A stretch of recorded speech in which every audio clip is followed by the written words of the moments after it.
gaining range by better fit. But I really could not see the difference between the two. Barely, you could just about feel it with your fingers. Not much more than this one is thumbnail thickness. 25% more efficient, effectively. It's the same charge, same power. Yeah. So it's more efficient by cutting down on that windage. Precision machining meant gunners didn't have to allow for windage, all thanks to one John Wilkinson, known in his day as Iron Mad Wilkinson.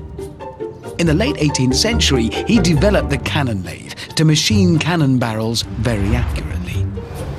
And Wilkinson also realised his cannon lathe could make more powerful steam engines with precisely bored cylinders. The same principle makes F1 cars faster down the straights. So just that tiny difference, that tiny increase in size, made all the difference in this as a projectile out of my cannon.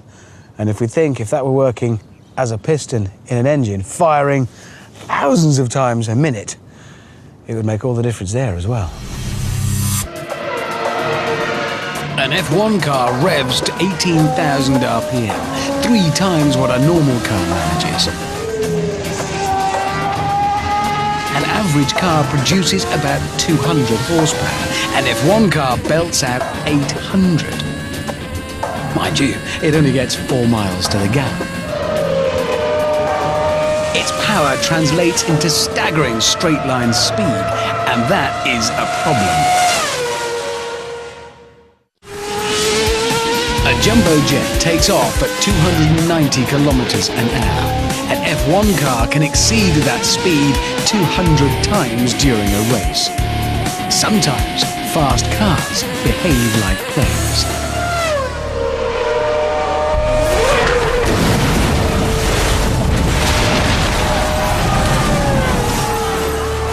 Manfred Winkelhock was lucky to walk away from this famous crash in Germany in 1980.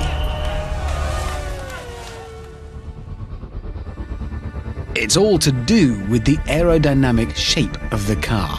Get it wrong and it takes off. Get it right and you win races.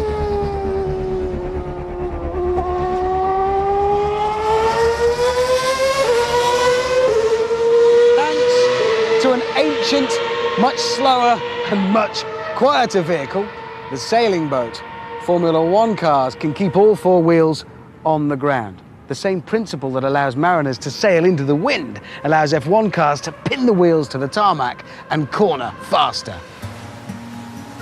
Sailing in the direction the wind is blowing is relatively easy. Hold up a sail and you'll be blown along. Sailing into the wind is more difficult. More than 2,000 years ago, Arabian sailors mastered the trick by changing the shape of their sails. A triangular sail was the solution because it's a kind of wing, as aerodynamicist Phil Rubini explains. Phil, I'm kind of familiar with the concept of a wing, that it generates lift. But how is a sail in any way like a wing? They're completely different, aren't they? Well, they look different, yes, but if you think about a wing, you know that a wing will fly on an aeroplane. And so to keep this wing in the air, we need a force pushing up. And that force is generated from the air when it flies over the wing. The aerofoil shape creates low pressure above the wing, and it rises. The same principle helps sailors, ancient and modern. The Arabian sailors 2,000 years ago effectively invented the wing that we're using nowadays on aeroplanes. Now think of a sailing boat. The sail now looks a little bit like a wing, and as the sailing boat sails through the water, the air flows over the wing. Like a wing, a sail creates an area of low pressure, and the boat wants to move towards it, effectively sideways. These carbon fibre drive shafts are destined for very expensive road cars and Le Mans race cars. Manufacturers and racers need to know exactly how much stress a carbon fibre drive shaft can take. And this is the world of Chris Jones, a test engineer for a leading manufacturer. So Chris, test engineer. I'm guessing that means you get to test things to destruction. Yeah, pretty much. Because that's where I think you can help me. Because Okay. I know carbon fibre is used in Formula One because it's light and because it's strong. Yeah. But how light is strong compared to other materials? And that's where you can help.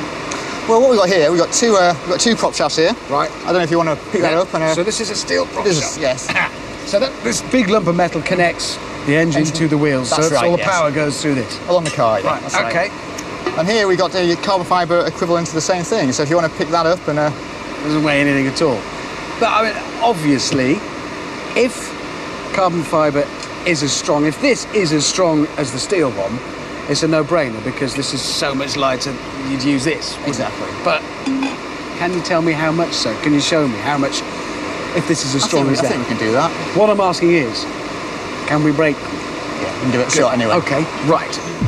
This rig uses torque or twisting force to test materials until they break.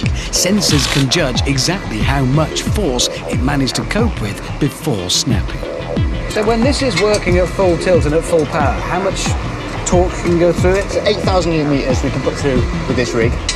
It's really not the kind of device to catch a tie in, is it? No, not at all. To put this in perspective, it requires around 2 Newton meters of torque to drive a corkscrew into a wine cork. This rig can produce 8,000. It's a lot of plonk.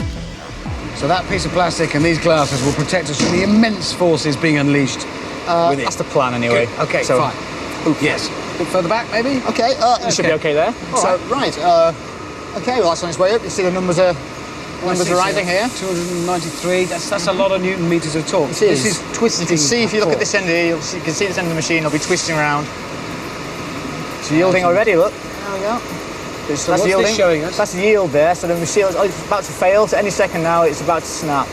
Really? So this the machine is just distorting now. You should be able to see it necking. Necking, yeah, I know what you're thinking, but here it means when a material gets thinner in cross-section. It's an indication it's just about to fail. Oh yeah, there it goes there, look. Oh, it's gone. I think we'll stop that there. That's ruined. I think it is. You have broken that. What did it make it to? That got to 1,376 newton meters. 1,300 Newton meters, and it's now a corkscrew. It is. Yeah, there you go then. It certainly didn't spring back either. No. Did it? That is quite badly spoiled. Well, now we know the limits for that one. Let's see what the carbon fibre equivalent can take. Okay, shall we get that one in? And straight away, that's a reminder of how much lighter this thing is. Lighter, but in theory, much stronger. And much more expensive. £2,500 for this shaft alone. It certainly looks better, doesn't it? It does. Quite attractive, aren't they? I can't believe it's going to have any strength compared with the big steel one.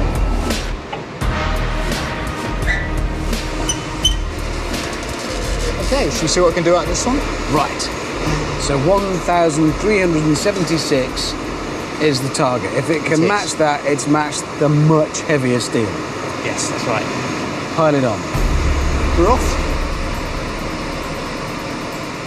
So it's climbing 647, 8. It's hang about this machine, doesn't it? 9, 10, 11. And we're getting closer where the steel went. 13. It's just gone straight past it. And it's completely blitzed. There's no damage to the shaft there whatsoever. So this much lighter, Much lighter, much stronger. It's just gone completely howling past. What will it make it to, do you think? I'm hoping 4.5. 4.5 4.5. compared to 1,300 for the steel, and it weighs so much less. Oh, we're on the way to that. 4, 2, 3, 4, we're past. 5.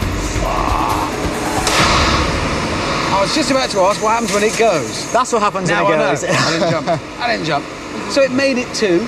It made it to 4,728 newton meters compared to our 1,300. 1,300-ish. And it's so much stronger than the big heavy steel one. And let's not forget, it's just made of this stuff, isn't it? It's just threads. Basically, it's just expensive reel of string. Expensive string, isn't it? Pretty That's much. it.